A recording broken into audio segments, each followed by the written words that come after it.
Max TV భక్తి ప్రేక్షకులకు నమస్కారం. ఈ రోజు స్టూడియోలో మనతో ఉన్నారు ప్రముఖ వాస్తు జ్యోతిష్య పండితులు, లలితాదేవి ఉపాసకులు బ్రహ్మశ్రీ నానాజీ పట్నాయక్ గారు. వారిని అడిగి మరిన్ని విషయాలు తెలుసుకుందాం. నమస్కారం గురుగారు. శ్రీమాత్రే నమః.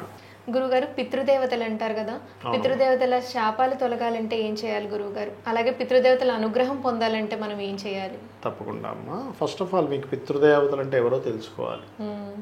అసలు ఎవరు పితృదేవతలు అంటే అదొక సబ్జెక్ట్, అంటే అదొక గణాలు ఉన్నాయి పితృదేవతలు. అందరూ ఏమనుకుంటారంటే ఇప్పుడు మన తాతలు తండ్రులు వీళ్ళేనేమో పితృదేవతలు అనుకుంటారు. వీళ్ళు కాదు, గుర్తుపెట్టుకోండి. వీళ్ళు మన తాతలు తండ్రులు ముత్తాతలు. వీళ్ళు పితృదేవతలు అనేటువంటిది ఎవరైతే ఉన్నారో వారు ఎక్కడుంటారు అంటే మనకు శాస్త్రంలో చెప్పినటువంటిది నైరుతి భాగంలో కుడివైపు ఉంటారు, అంటే నైరుతి భాగంలో ఉంటారు. అందుకే మనకి వాస్తులో కూడా పితృస్థానము అంటారు. వాస్తులో మనం ఇంట్లో చూడండి, పెద్దవాళ్ళ ఫోటోలు పెట్టేటప్పుడు సరిగ్గా పితృస్థానం ఎక్కడ వచ్చిందో అక్కడ పెట్టాలి. అక్కడ పెడితే ఏమవుతుంది, వాళ్ళ అనుగ్రహం మనకు లభిస్తుంది, వాళ్ళ బ్లెస్సింగ్స్ మనకు లభిస్తాయి. రైట్. అయితే ఇప్పుడు పితృదేవత అనుగ్రహం కలగాలంటే ఏంటో చెప్తాను నేను మీకు. చాలామందికి అంటే ఒక 90% పీపుల్ తెలుసు, కానీ ఒక 10 to 15% పీపుల్కి తెలియదు. ఏంటి, ఒక వ్యక్తి మరణించిన తర్వాత ఏం జరుగుతుందో తెలియదు. ఇవన్నీ మాసికాలు, ఈ పిండ ప్రదానాలు చేస్తుంటే కొంతమంది నవ్వుకుంటారు కూడా, ఏమిటి వీళ్ళకి చేస్తున్నారు ఏంటి, చనిపోయాడు ఎలాగ చనిపోయాడు కదా. కానీ శాస్త్రం ఏం చెప్తుందంటే ఒక మనిషి చనిపోయిన వెంటనే కూడా ఒక 2 గడియలు సమయంలో, చనిపోయిన వెంటనే మనిషి యొక్క శరీరం ఎంత ఉంటుంది తెలుసా అమ్మ? బొటన వేలు ఎంత ఉంటుందని మనకి గరుడ పురాణం చెప్తుంది. ఇంత ఉంటుంది. చనిపోగానే ఇంత ఆకారంతో బయటకు వస్తాడు మనిషి, బొటన వేలంత ఆకారంతో బయటకు వస్తాడు. మనకి ఆ నలుగురు సినిమా చూసారా మీరు? యమభటులు లాగుంటారు చూసారా? వాళ్ళు వచ్చి నిజంగానే తీసుకెళ్తారు. తీసుకొని వెళ్ళి ఒక 2 గడియల్లో మళ్ళీ తీసుకొస్తారు.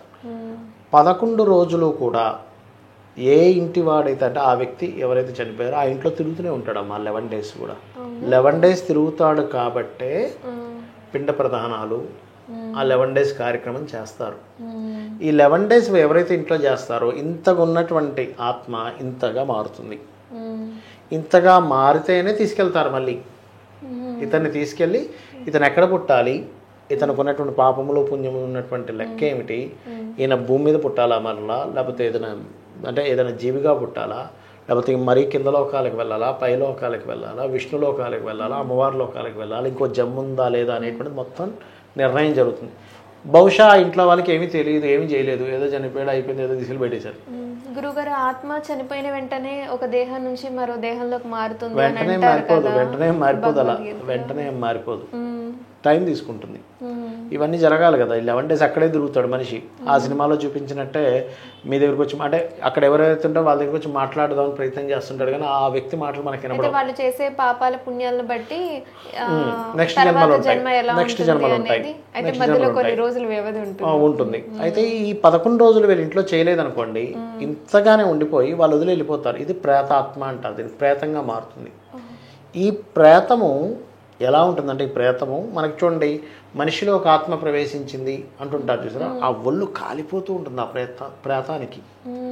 ఎందుకు, నువ్వు ఇంట్లో వాళ్ళకి ఏం నేర్పలేదు, నువ్వు నీ కొడుకులకి ఎవరికైనా నేర్పలేదు ఇలా పెట్టాలి, నువ్వే మూఢనమ్మకం అనుకుని తిరిగావు.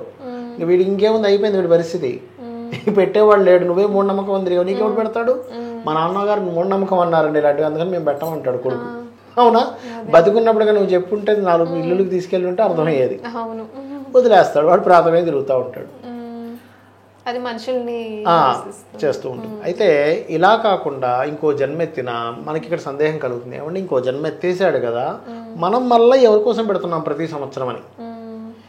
ఒక జీవి పుట్టాడు, అతని జీవితం సాగించాడు, తర్వాత తన జీవితం అయిపోయింది, మరణించాడు, ఇంకో దగ్గర జన్మిస్తాడు చూసారా. అక్కడున్నటువంటి జీవికి పితృదేవతలకి మనం ఏదైతే ఇస్తామో ప్రతి సంవత్సరం స్వయంపాకం కావచ్చు, ప్రతి సంవత్సరం చేసేది కావచ్చు, అది ఎలా అందుతుందో శాస్త్రం చెప్పింది. ఎలా చెప్పిందంటే, ఇచ్చినప్పుడు ఫస్ట్ అది సూర్యుడిలోకి వెళ్తుంది. సూర్యుడు ద్వారా చంద్రుడు వెలుగుతుంటాడు, మీకు తెలుసు కదా. సూర్యుడు యొక్క కిరణాల ద్వారా చంద్రుడు నిండు పౌర్ణమిగానే జరుగుతూ ఉంటుంది. ఆ చంద్రుడి నుంచి వచ్చేటువంటి వెలుగు ద్వారా ఔషధులు భూమి మీద పండుతూ ఉంటాయి. మనం చూడండి, సూర్యభగవానుడికి ఇలా అర్ఘ్యం వదులుతాను చూసారా, వదిలినప్పుడు అది కూడా పితృదేవతలకు వెళ్తుంది, స్వయంపాకం ఇవ్వడం ద్వారా వెళ్తుంది. ఈ రకంగా మనం ఈ 11 రోజుల కార్యక్రమాలు ప్రతి సంవత్సరం చేసేటువంటి సంవత్సరికం కావచ్చు, అర్థం కావచ్చు, ఇవన్నీ వీటి ద్వారా పితృదేవతలకు వెళ్తూ ఉంటుంది. వెళ్ళి ఆ పితృదేవతల గుండా తాతో ముత్తాతో వాళ్ళు ఇంకో జన్మ ఎత్తుతారు చూసారా, వాళ్ళకి అక్కడ ఏమవసరమో ఆ రూపంలో మీరు చేసింది అక్కడికి వెళ్తుంది. ఆ పుణ్యం అనేది అక్కడికి వెళ్తుంది. ఎలా అంటే ఇక్కడ మీరు మనీ వేశారు, అమెరికాలో ఉండే వ్యక్తికి డాలర్ రూపంలో వెళ్ళాలని మీరు వేసినట్టు వెళ్ళదు, డాలర్ రూపంలో వెళ్తుంది. ఇప్పుడు 70 రూపాయలు వేసారు కూడా $1గా వెళ్తుంది కదా. అలాగా ఇక్కడ మీరు ఇచ్చినటువంటిది ఏదైతే తిలలు సమర్పించడం కానీ ఇట్లాంటివి స్వయం పాకం ఏవైతే ఇస్తారో ఆ రూపంలో ఉన్నటువంటి వాళ్ళకి ఆ రూపంలో ఫలితం వెళ్తుంది, గుర్తుపెట్టుకోండి. ఓకే, ఇలాగ మనకి మరి ఇలా ఎవరు చేయలేదండి, మా ముత్తాతకు తెలియదు, మా తాతకు తెలియదు, ఇట్లాంటివి ఏం చేయలేదు అంటే వాళ్ళు నిజంగానే ఏ నరకాల్లోనో లేకపోతే ప్రేతను కానీ ఇబ్బంది పడుతూ ఉంటారు. అటువంటి వారికి శాస్త్రం ఏం చెప్పింది అంటే మీరు గయలోకి వెళ్ళి కనుక చేసినట్లయితే వాళ్ళందరికీ కూడా క్లియర్ అవుతుంది సమస్య. గయలోకి వెళ్ళి కనుక చేసినట్లయితే. కాబట్టి మనకి దేవతా అనుగ్రహం ఎంత అవసరమో పితృదేవతా అనుగ్రహం కూడా అంతే అవసరం. ఎలా అంటే ఇప్పుడు ఒక లైట్ వెలగాలమ్మా, దానికి నెగటివ్ పాజిటివ్ రెండూ ఉంటాయి కదా, అప్పుడే వెలుగుతుంది. అలాగే దేవతానుగ్రహం పితృదేవతానుగ్రహం రెండూ కావాలి. ఇంకోటి ఏంటంటే మనం ఏదైనా ఒక పూజ చేస్తున్నాం అనుకోండి, పూజ చేసేటప్పుడు శాస్త్రం ఏం చెప్పిందంటే కోప్పడుతూ చేయొద్దు, ప్రశాంతంగా చేయాలి. ఎవరైనా మధ్యలో చాలామంది ఇళ్లలో ఒక పక్క పూజ చేస్తూ ఉంటాడు, భార్య ఏదో సౌండ్ చేయడమో లేకపోతే అడిగినప్పుడు ఏదో పిల్లలు ఏదో గట్టిగా అరుస్తాడు. అలా అరిస్తే అక్కడి నుంచి దేవత వెళ్ళిపోతుందట. దానికి శాస్త్రంలో ఏం చెప్పారంటే గుండు కొట్టించుకోమని చెప్పారు. సీరియస్గా 3 రోజులు ఉపవాసం ఉండి గుండు కొట్టించుకొని 3 రోజులు బాధపడాలట. అలా పూజ చేసుకుంటూ అరిస్తే కనుక మళ్ళీ దాని తర్వాత 3 రోజుల తర్వాత అంటే రోజు నువ్వు పూజ చేయాలి, బట్ అలా ఉపవాసం ఉండాలి, 3 రోజులు అలా ఉండమని చెప్పింది. పూజ కంటే శార్థం ఇప్పుడు ప్రతి సంవత్సరం పెడతారు చూసారా, ఆబ్దికాలు అవి చేస్తుంటారు చూసారా, అవి చేసేటప్పుడు మరింత శ్రద్ధగా చేయాలట. ఇక్కడ చిన్న చిన్న పొరపాటు ఉన్నా సరే భగవంతుడు ఒప్పుకుంటాడు, అక్కడ ఉండే దేవతా స్వరూపం పెద్దగా ఇది అవ్వదు. కానీ ఇక్కడ ఏమాత్రం సరిగ్గా పెట్టకపోయినా పితృదేవతలు వెళ్ళిపోతారు, పితృదేవతలు తీసుకుంటారు అక్కడికి వచ్చి. కాబట్టి ఇంకా శ్రద్ధగా ఇంకా జాగ్రత్తగా చేయాలి. మీకు వచ్చే రోగాలు కావచ్చు, మీకు వచ్చే ప్రాబ్లమ్స్ కావచ్చు, దేవతలు ఎలా అయితే ఇస్తారో పితృదేవతలను ఒకసారి తలుచుకున్నారు. ఒకవేళ మీ తాతగారో మీ ముత్తాతగారో ఎవరు ఉన్నారు, మీకు ఒక ప్రాబ్లం వచ్చింది, మీ తాతను తలుచుకున్నారు అనుకోండి, వాళ్ళు కూడా అనుగ్రహిస్తారు దేవతల్లాగే, పితృదేవత రూపంలో అనుగ్రహిస్తారు. చేయడం ద్వారా అయ్యో ఖచ్చితంగా మీకు తిథి తెలియదు, ఎప్పుడు చనిపోయారో ఏమీ తెలియదు, మీ ముత్తాత గారి పేరు మీద తాతగారి పేరు మీద ఇద్దాం అనుకుంటున్నారు.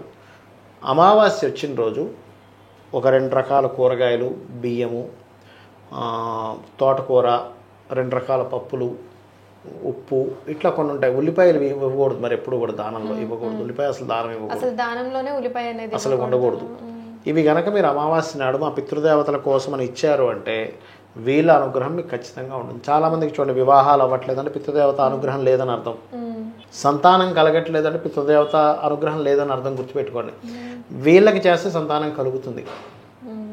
చాలామందికి సంతానం ఉండదు చూసారు, గైకెళ్ళి చేశారు పితృదేవతల కోసం, వాళ్ళకి సంతానం కలుగుతుంది. ఎందుకంటే మీ వంశానికి మూలాలు కదమ్మా వాళ్ళు, వాళ్ళ అనుగ్రహం ఉంటేనే కదా నెక్స్ట్ వంశం ఉండేది. గయకెళ్ళి వారికి సంబంధించిన పితృకర్మలు చేయాలి, చేస్తే కనుక కలుగుతారు ఖచ్చితంగా. అది బాగా వివరించారు గురువు గారు, ధన్యవాదాలు. శ్రీమాత్రే నమః.